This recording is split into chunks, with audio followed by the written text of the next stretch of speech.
le loup qui apprivoisait ses émotions. Il était une fois un loup qui vivait dans une belle forêt, entouré de tous ses amis. Il s'appelait Loup. Mais ce loup avait un souci, il était trop émotif. Joyeux, fâché, triste, excité, il changeait d'humeur à 100 à l'heure. Ainsi, quand Loup était d'humeur joyeuse, il sifflotait, le cœur léger, faisant des blagues, parlait aux arbres, il était plein d'énergie et plein d'idées pour s'amuser. « Coucou Joshua, tu viens à la chasse aux papillons avec moi ? Hé, gros Louis, si on faisait un chou géant à la chantilly !» Cependant, si quelque chose le contrariait, il se renfrognait, explosait et envoyait tout le monde balader. « Tu dois apprendre à te calmer, Loup, lui dit un jour Maître Hibou, excédé. Tu nous donnes le tournis. Apprendre à me calmer, mais pourquoi ? Demande Loup. Pour être plus serein, expliqua Valentin. Plus cool, quoi, ajouta Joshua. Mais ne t'inquiète pas, nous allons t'aider. L'entraînement zen commence demain avec moi. Le lendemain, Loup se rendit chez son ami. Pour contrôler ses émotions, le yoga, c'est parfait, déclara Joshua. Respire calmement et fais le vide autour de toi. Joshua enchaîna les positions. Lotus, montagne, pont, et Loup essaya de l'imiter. Ouh là là, ce n'est vraiment pas facile, mais qu'est-ce que c'était rigolo! N'y tenant plus, Loup éclata de rire. On dirait que le yoga ne fonctionne pas avec toi, soupira Joshua. À l'extérieur, Alfred attendait Loup de pied ferme. Rien de tel que le sport pour se défouler, dit-il. Je t'ai préparé un parcours spécial. Loup excité. Prêt ? Et il fila comme une fusée derrière lui. Loup courait, sautait, rampait. Alfred s'arrêta au pied d'un arbre immense. On se retrouve tout là-haut, crie-t-il en disparaissant dans le feuillage. Arrivé au sommet, Loup regarda en bas et sa gorge se serra. Son cœur se mit à cogner dans sa poitrine, ses jambes à trembler. « Alfred, j'ai peur !» paniqua-t-il. « Je vais tomber !»« Calme-toi, lui, Loup, je suis avec toi. On va redescendre ensemble, doucement. » Loup prit une grande inspiration et tout tremblant, il redescendit. « Tu as vaincu ta peur, tu peux être fier de toi, le félicita Alfred. » Loup sourit.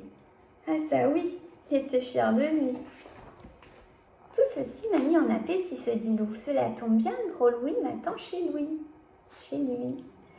Les pâtes pleines de farine, gros Louis était avec Louve dans la cuisine.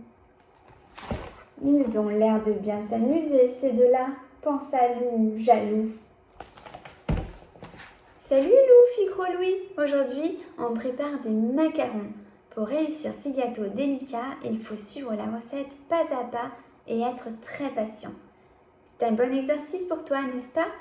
À ces mots, Loup éclata de rire.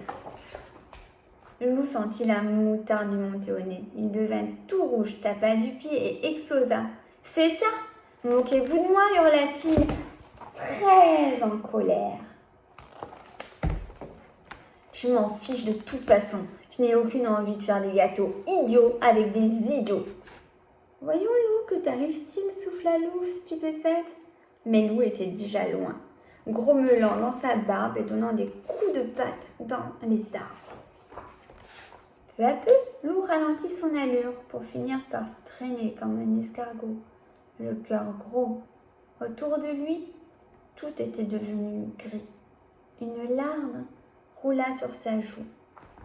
« Je n'aurais pas dû m'énerver » renifla-t-il. Louve ne m'aimera plus jamais. Malheur, c'est moi l'idiot, comme je suis triste. Mais qu'est-ce qui arrive à mon super copain fit alors une voix derrière lui. c'était demoiselle Yeti. En pleurant à chaudes larmes, Lou raconta à son amie ce qui s'était passé et lui fit un gros câlin, puis elle dit « Ce qui est fait est fait. Maintenant, il faut réparer ta bêtise. Va voir Louve et Gros Loup et excuse-toi.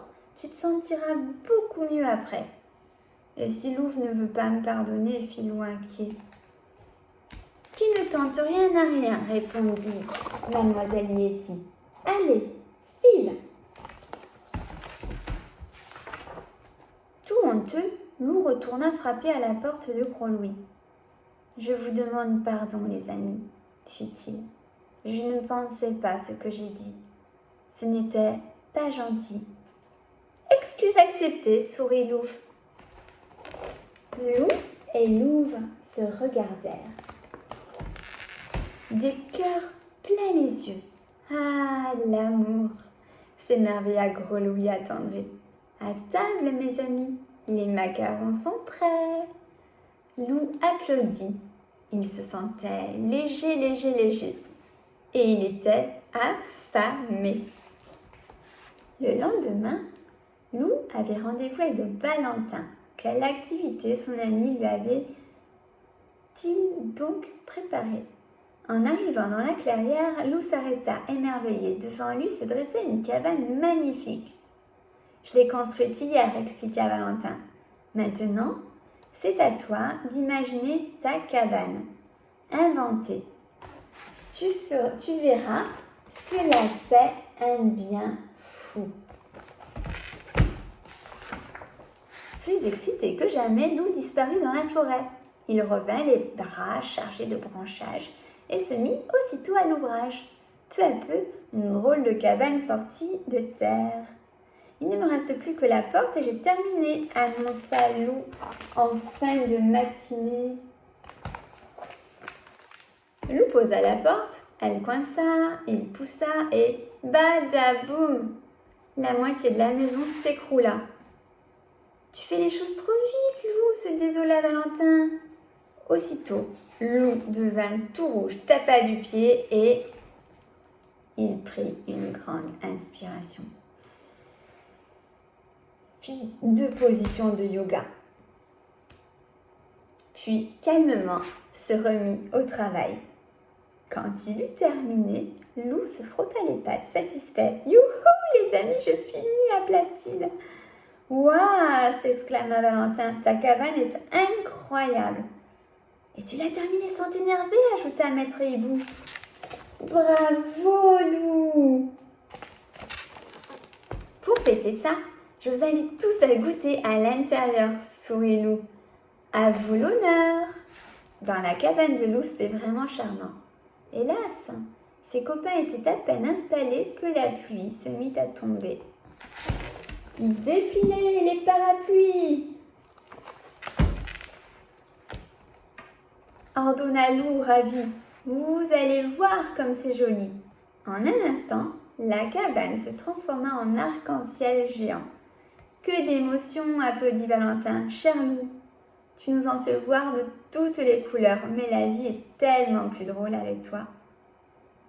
Pour notre super ami, conclut Maître Hibou, hip hip hip, hurrah!